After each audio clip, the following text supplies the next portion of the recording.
নমস্কার, সনাতন ধর্মকথা চ্যানেলে আপনাদের সবাইকে স্বাগত। আজ বৈশাখ মাসের 30 তারিখ, বৃহস্পতিবার, কৃষ্ণপক্ষের দ্বাদশী তিথি। মহাভারতের সভাপর্বের 40তম অধ্যায়ে শিশুপালের ভীষ্ম নিন্দার দ্বিতীয় অংশ শুরু করব। নারায়ণং নমস্কৃত্য নরং চৈব নরোত্তমং দেবীং সরস্বতীং ব্যাসাং ততো জয়মুদীরয়েৎ। শিশুপাল বললেন, হে ভীষ্ম, ধর্মের প্রতি দৃষ্টিপাত করে তুমি যেসব কাজ করেছ, কোন জ্ঞানী শ্রেষ্ঠ নিজেকে ধার্মিক বলে তেমন করে থাকে? ধর্মজ্ঞ কাশীরাজের কন্যা অন্যের প্রতি কামনাসক্ত ছিল। তুমি সেই কন্যাকে কোন ধর্ম অনুসারে অপহরণ করলে? তোমার ভ্রাতা সৎ পথ অনুবর্তী ছিলেন, সুতরাং তোমার অপহৃত কন্যাদের প্রতি তার কোনো অভিলাষ ছিল না। তুমি এমনই ধার্মিক যে তোমার সামনেই সেই কন্যাদের গর্ভে অন্যের দ্বারা পুত্রের জন্ম দিতে হলো। হে ভীষ্ম, তুমি ব্রহ্মচর্য অবলম্বন করেছ বলে এমন ঘটেছিল তা মনে করো না। তোমার ধর্ম কি? তুমি যে ব্রহ্মচর্য অবলম্বন করেছ তা মোহ প্রযুক্ত, তা অত্যন্ত নপুংসকতা, তাতে কোনো সন্দেহ নেই।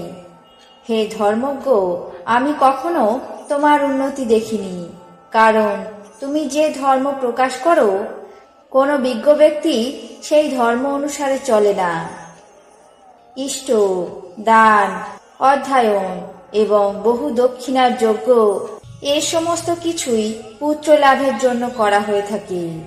অপুত্র ব্যক্তির ব্রত উপবাস আদি সমস্তই বিফল হয়।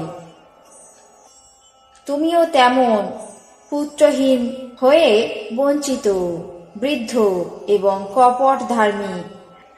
তুমি তোমার নিজেদের জ্ঞাতিদের হাতেই হংসের মতো মৃত্যু লাভ করবে। পূর্বকালে সমুদ্রের প্রান্তে ধর্মভাষী এক অধার্মিক বৃদ্ধ হংস ছিল। সে পক্ষীদেরকে ধর্মের অনুষ্ঠান করো, অধর্ম আচরণ করো না, এইভাবে উপদেশ দিত। অন্যান্য সমুদ্রচারী পক্ষীগণ তাকে সত্যবাদী মনে করে তার কথা শুনত এবং তার কাছে ধর্মের উপদেশ পেত। তার আহার আহরণ করে দিত। তারা তার কাছে নিজের নিজের অন্ডগুলি গচ্ছিত রেখে সমুদ্রের জলে নিমগ্ন হতো। সকল পক্ষীরা সেই বৃদ্ধ হংসের কথা বিশ্বাস করেছিল, কিন্তু সেই দুরাত্মা বৃদ্ধ হংস নিজের কাজে বিলক্ষণ মনোযোগী থাকত। যখন তারা সমুদ্রের জলে নিমগ্ন হতো, তখন সেই বৃদ্ধ হংসটি পক্ষীগুলির অন্ড ভক্ষণ করত।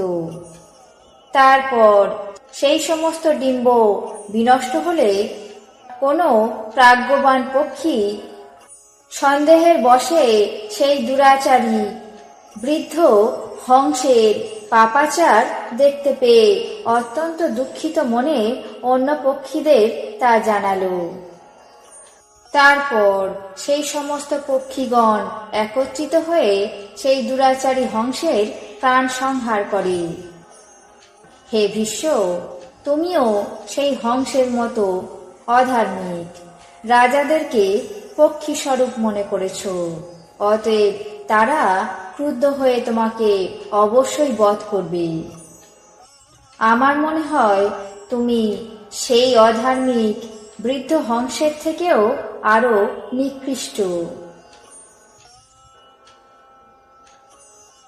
আজ মহাভারতের সভা পর্বের 40তম অধ্যায়ে শিশুপালের ভীষ্ম নিন্দার দ্বিতীয় অংশ এখানেই শেষ করছি।